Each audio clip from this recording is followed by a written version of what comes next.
नमस्ते दोस्तों, आप सबका स्वागत है एक और नई वीडियो में। आज हम इस वीडियो में चर्चा करेंगे सर्वपितृ अमावस्या के बारे में। कब है, इसका क्या महत्व है, इस दिन हमें क्या करें और क्या ना करें, साथ में कौन से उपाय हैं और किन बातों को हमें भूलकर भी नहीं करना चाहिए, कौन सी गलतियां हमें भूलकर भी नहीं करना चाहिए। चलिए शुरू करते हैं। सर्वपितृ अमावस्या है जो पितृ पक्ष के अंत में आती है। आश्विन मास की अमावस्या इस दिन होती है। इसी दिन पितृ की समाप्ति होती है। पितृ पक्ष और श्राद्ध पक्ष समाप्त हो जाते हैं। इस वर्ष सर्वपितृ अमावस्या पड़ रही है 21 सितंबर 2025 को। यह अमावस्या 21 सितंबर की रात 12:16 से प्रारंभ होकर और 22 सितंबर की लगभग 1:23 तक समाप्त हो जाएगी। तो यह हिंदू धर्म में बेहद पवित्र माना जाता है। इस दिन सभी पितरों के श्राद्ध और कर्म तर्पण और पिंडदान के लिए उनका श्राद्ध आदि करते हैं। जिनको अपने श्राद्ध की अपने पूर्वजों के श्राद्ध की तिथि नहीं पता है, कुछ जानकारी नहीं है, वो इस दिन अपने पितरों का श्राद्ध कर सकते हैं।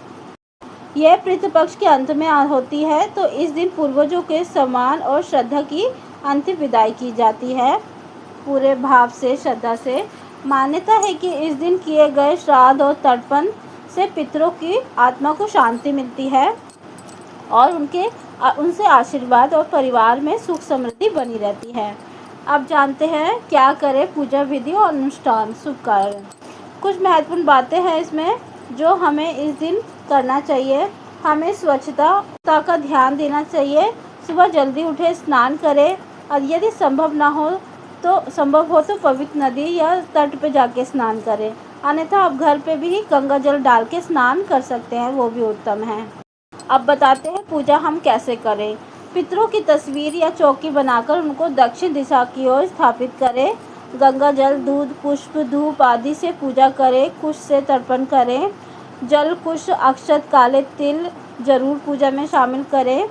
पिंडदान करें, भोजन करें, ब्राह्मणों को भोजन कराएं, साथ में दान दक्षिणा दें, तर्पण करें। अंत में जीवों को अन्न भोजन निकालना चाहिए। गाय को, कौओं को, कुत्तों आदि को, क्योंकि ये सब पितृ भिन्न भिन्न रूपों में प्रकट हो सकते हैं। और शुभ मुहूर्त का तर्पण का जरूर ध्यान दें। श्रद्धा से किया जाने वाला कार्य ही बहुत ही फल मिलता है। और जानते हैं इसमें हमें क्या नहीं करना चाहिए। कुछ विशेष सावधानी है जो हमें रखनी चाहिए। मांसाहार, मछली, प्याज, लहसुन आदि का सेवन नहीं करें। सात्विक आहार बनाएं और झगड़ा, विवाद, अपशब्द बोलने से बचें। मन में शांति और गुस्सा ना रखें। नए वस्त्र खरीदना वर्जित होता है। नए काम करना वर्जित होता है। इस दिन ऐसा कोई भी कार्य ना करें। रात को अंधकार जल स्थल जैसे कब्रिस्तान जैसे डरावने स्थानों पर जाने से मनाही की जाती है। और कुछ ऐसे उपाय हैं जो इस दिन करने से पितरों को शांति मिलती है। आप अपने जीवन में सकारात्मक प्रभाव डाल सकते हैं। यदि किसी नदी, तीर्थ स्थल पर तर्पण करना और स्नान करना चाहिए। पीपल के पेड़ की पूजा ज़रूर करें। इसके नीचे दीपक जलाएं। काले तिल, अक्षत, जल का प्रयोग करें अधिक से अधिक, क्योंकि ये पिंड दान का विशेष महत्व रखता है। ब्राह्मणों को भोजन कराना, दान देना, अन्न, वस्त्र, धन आदि और ये पुण्य फल मिलता है।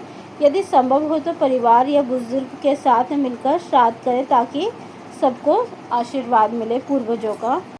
और हमें क्या गलती नहीं करनी चाहिए भूल कर भी। कुछ ऐसी चीज़ें हैं जो भूल कर भी हमें नहीं करना चाहिए। अमावस्या वाले दिन पूर्वजों को याद करना चाहिए। जिनका श्राद्ध ना हुआ हो, उनका नाम, तिथि ना पता हो, उन्हें भूलना नहीं। पूर्वज को श्राद्ध ताकि उन्हें अच्छे से मिले, तो इस दिन उनका श्राद्ध कर सकते हैं। उनको भूलना नहीं चाहिए। उनके नाम का एक शुद्ध दीपक जलाएं। सरसों के तेल से शुद्धता का उल्लंघन नहीं करना चाहिए। आवश्यक गंदे बर्तन, अस्वच्छ स्थान पर अशुद्ध विचार से ये सब ना करें। पूजा स्थल को साफ रखें। उचित समय ना लेना है। शुभ मुहूर्त में तर्पण, पिंडदान आदि करें। यदि संभव हो तो देखिए, पूजा को अधूरी मानी जाती है। भोजन में वर्जित जैसे चीज़ें शामिल ना करें, जैसे मांस, कोई भी मांसाहारी चीज़, ऐसी मदिरा आदि चीज़ें नहीं शामिल करें।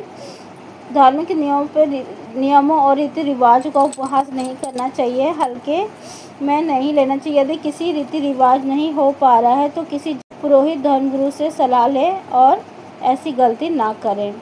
दोस्तों, सर्पित अमावस्या सिर्फ एक धार्मिक दिन नहीं है, ये हमारा कनेक्शन सीधा अपने पूर्वजों से जोड़ता है। उन लोगों की ज़िंदगी की बदौलत आज हम हैं। उनका श्राद्ध करें, उनको सम्मान दें, उनको याद करें। ये हम उनके लिए कर सकते हैं ताकि वो हमें आशीर्वाद देके जाएं। जितना वो खुश रहेंगे उतना ही हमारा परिवार खुश रहेगा। धन्यवाद दोस्तों, आपने इस वीडियो को देखा। अगर आपको ये जानकारी अच्छी लगी तो लाइक करें, शेयर करें।